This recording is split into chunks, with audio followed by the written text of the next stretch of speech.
Rice and shine চ্যানেলে আপনাদের সকলকে জানাই স্বাগত। গুরুজনদের জন্য রইল সশ্রদ্ধ প্রণাম, আর ছোটদের জন্য রইল অনেক অনেক ভালোবাসা। আজকে এমন একজনের জীবনী দিয়ে শুরু করব, যিনি কিনা ভারতীয় ছিলেন না, কিন্তু অনেক ভারতবাসীর থেকে আমাদের ভারতবর্ষকে অনেক অনেক বেশি ভালোবেসেছিলেন। তিনি আর কেউই নন, তিনি আমাদের সকলের প্রিয় ভগিনী নিবেদিতা। তার জীবনী আজকে শুরু করব। তার জীবনী আমি এখানে কতগুলো অংশে ভাগ করেছি, কতগুলি পার্টে ভাগ করেছি।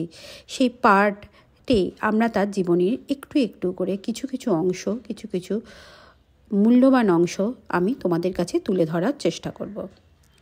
একদম ছোটবেলা থেকে শুরু করে তার পরলোক যাত্রা পর্যন্ত এখানে কিন্তু আমি বলবো। আজকে হয়তো পুরোটা হবে না, আমরা কিছু কিছু পার্টে এগুলি শোনাবো। তোমরা সকলে, তোমাদের ছোটদের কাছে, সকলের কাছে আমার অনুরোধ, তোমরা চুপ করে বসে চোখ বন্ধ করে এটি শোনো এবং উপলব্ধি করার চেষ্টা করো। ভগিনী নিবেদিতা, জন্ম ও শৈশব। ভগিনী নিবেদিতার পূর্ব নাম মার্গারেট এলিজাবেথ নোবেল। উত্তর আয়ারল্যান্ডের টাইরন প্রদেশের ক্ষুদ্র শহর ড্যানগননে 1867 খ্রিস্টাব্দের 28 অক্টোবর তিনি জন্মগ্রহণ করেন। মার্গারেটের পিতামহ রেভারেন্ড জন নোবেল এবং পিতা স্যামুয়েল রিচমন্ড দুজনেই ছিলেন ধর্মযাজক। পিতামহী ছিলেন মার্গারেট এলিজাবেথ নিলাস। এই নামের সঙ্গে মিল রেখেই রিচমন্ড তার প্রথম সন্তানের নামকরণ করেন। মার্গারেটের জননী মেরি ইসাবেলের স্বামী ও সন্তানদের খুব ভালোবাসতেন। দেবদেবীর প্রতি তার শ্রদ্ধা ভক্তি ছিল।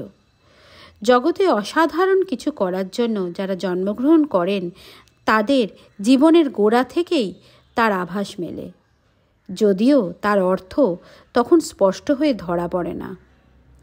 মার্গারেট তার সমগ্র জীবন ঈশ্বর ও মানব সেবায় নিবেদন করে যথার্থই নিবেদিতা হবেন এর ইঙ্গিত পাওয়া যায় তার ভূমিষ্ঠ হবার আগে মাতৃগর্ভে থাকাকালে।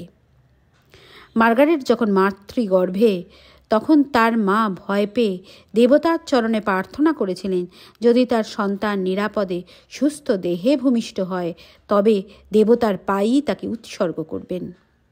এইভাবে মার্গারেট জন্মের পূর্বেই দেবতার চরণে নিবেদিত হয়েছিলেন।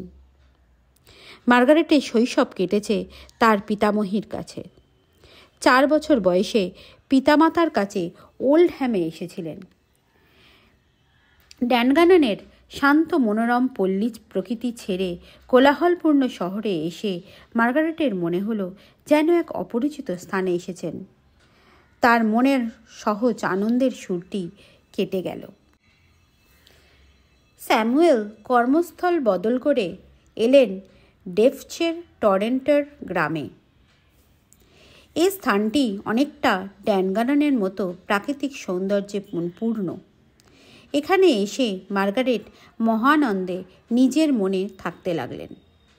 স্যামুয়েল ছিলেন এক আদর্শবাদী, সরল ও নির্লোভ পুরুষ। প্রচণ্ড পরিশ্রম ও নিষ্ঠা সহকারে তিনি যাজকের ভাষণ তৈরি করতেন। অন্যদিকে দীন দুঃখী আর্তের জন্য ছিল গভীর দরদ। তিনি তার সীমিত আয়ের একটা অংশ দরিদ্র সেবায় ব্যয় করতেন। মার্গারেটের বয়স তখন 9-10 বৎসর। তিনি ছিলেন পিতার খুবই আদরের। পিতা পুত্রীর মধ্যে একটা সহজ মধুর সম্পর্ক গড়ে উঠেছিল।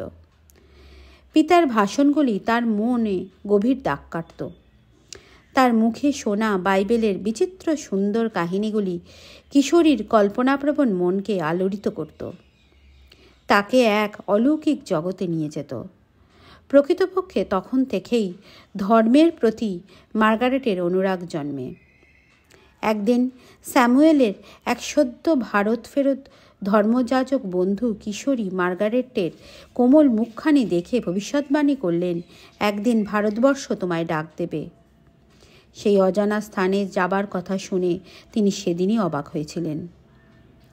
মাত্র 34 বৎসর বয়সে স্যামুয়েল দেহত্যাগ করেন। মৃত্যুর শয্যায় তিনি স্ত্রী ইসাবেলকে নিভৃতে ডেকে বললেন, ভবিষ্যতে মার্গারেটের জীবনে ঈশ্বরের ডাক আসতে পারে, তুমি তখন তাকে বাধা দিও না, তার কাজে সাহায্য করো। ইসাবেল স্বামীর নির্দেশ পালন করেছিলেন। পিতার অকাল মৃত্যু মার্গারেটের মনে প্রচণ্ড আঘাত দিয়েছিল। তার আনন্দময় জীবনে নেমে এসেছিল বিষাদের ছায়া।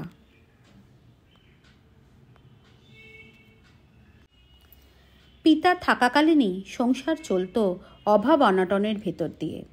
তাই তার অকাল মৃত্যুতে মেরি ইসাবেল 2 কন্যা এবং একমাত্র পুত্রকে নিয়ে সত্যই অকুল পাথারে পড়লেন।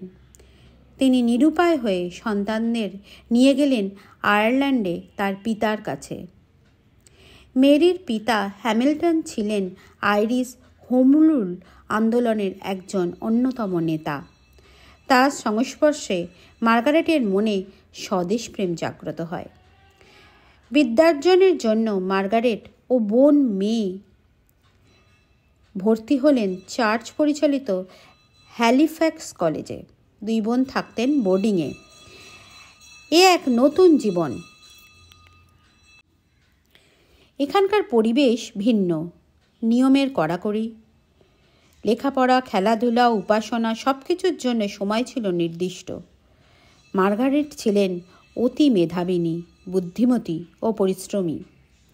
সাহিত্য, বিজ্ঞান, ইতিহাস, ভূগোল সব বিষয়ে তার প্রবল আগ্রহ। তিনি পূর্বেই ঠিক করে রেখেছিলেন শিক্ষা শেষে শিক্ষয়িত্রী হবেন। 1884 খ্রিস্টাব্দে শিক্ষয়িত্রীর পদ গ্রহণ করে চলে গেলেন কেসউইক। পরে 1 বছর কাজ করেন রেক্সহ্যাম শহরের এক বিদ্যালয়ে। এরপর 1889 খ্রিস্টাব্দে মার্গারেট জেস্টারে ও ছোট বোন মেয়ে লিভারপুলের এক স্কুলে কর্মগ্রহণ করেন। 2 বোনের আয়ে সংসার চলে যাবে মনে করে মা মেরিকে নিয়ে এলেন লিভারপুলে। এখানে ভাই রিচমন্ডের কলেজে পড়ার ব্যবস্থা হলো। 1890 খ্রিস্টাব্দে মার্গারেট চলে এলেন লন্ডনের উইম্বলডনের এক বিদ্যালয়ে। এখানে মাত্র 25 বছর বয়সে মার্গারেট নিজেই একটা বিদ্যালয় স্থাপন করে স্বাধীনভাবে কাজ শুরু করলেন। ঈশ্বর ও ধর্মের প্রতি অনুরাগ ছিল মার্গারেটের সহজাত। তার পিতামহ এবং পিতা দুজনেই ছিলেন নিষ্ঠাবান ধর্মযাজক ও প্রকৃত ধার্মিক। পিতার প্রভাব মার্গারেটের উপর বিশেষভাবে পড়েছিল। সুতরাং ধর্মের প্রতি এক সহজ বিশ্বাস ও অনুরাগ বাল্যকালেই মার্গারেটের মনে গড়ে উঠেছিল। কিন্তু বয়স, জ্ঞান ও বিচারবুদ্ধি বাড়ার সঙ্গে সঙ্গে তার মনে নানা প্রশ্ন জাগতে থাকে। কারণ তিনি দেখলেন ধর্মের নামে অধর্ম চলছে, ধর্মকে ব্যবহার করা হচ্ছে সুখভোগ ও অর্থলাভের উপায় রূপে। তিনি আরও লক্ষ্য করেছেন সেবার কাজও চার্চের মতামত নিরপেক্ষ নয়, তার কাজ চলে নির্দিষ্ট নিয়ম মেনে। দানের ক্ষেত্রে দেখা হয় প্রার্থী চার্চের নিয়ম অক্ষরে অক্ষরে মেনে চলে কি না। মার্গারেটের কোমল প্রাণ আর্তের দুঃখে কাঁদে। সেক্ষেত্রে বিধি নিষেধ ভেদাভেদ তার পছন্দ নয়। তিনি ভাবেন, ধর্ম কি এত সংকীর্ণ যে সকলকে গ্রহণ করতে পারে না? তার মনে প্রশ্ন জাগে, সমগ্র সৃষ্টির মূলে যদি এক পরম পিতার অবস্থান, তবে তার মধ্যে এত ভেদাভেদ কেন?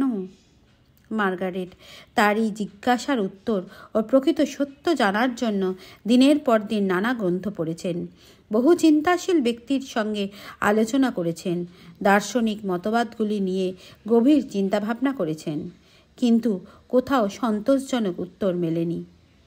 নিরাশ হয়ে তিনি কেবলই ভাবতেন, জগতে কি এমন মহান ব্যক্তি কেউ নেই যিনি তাকে প্রকৃত সত্যের সন্ধান দিতে পারেন?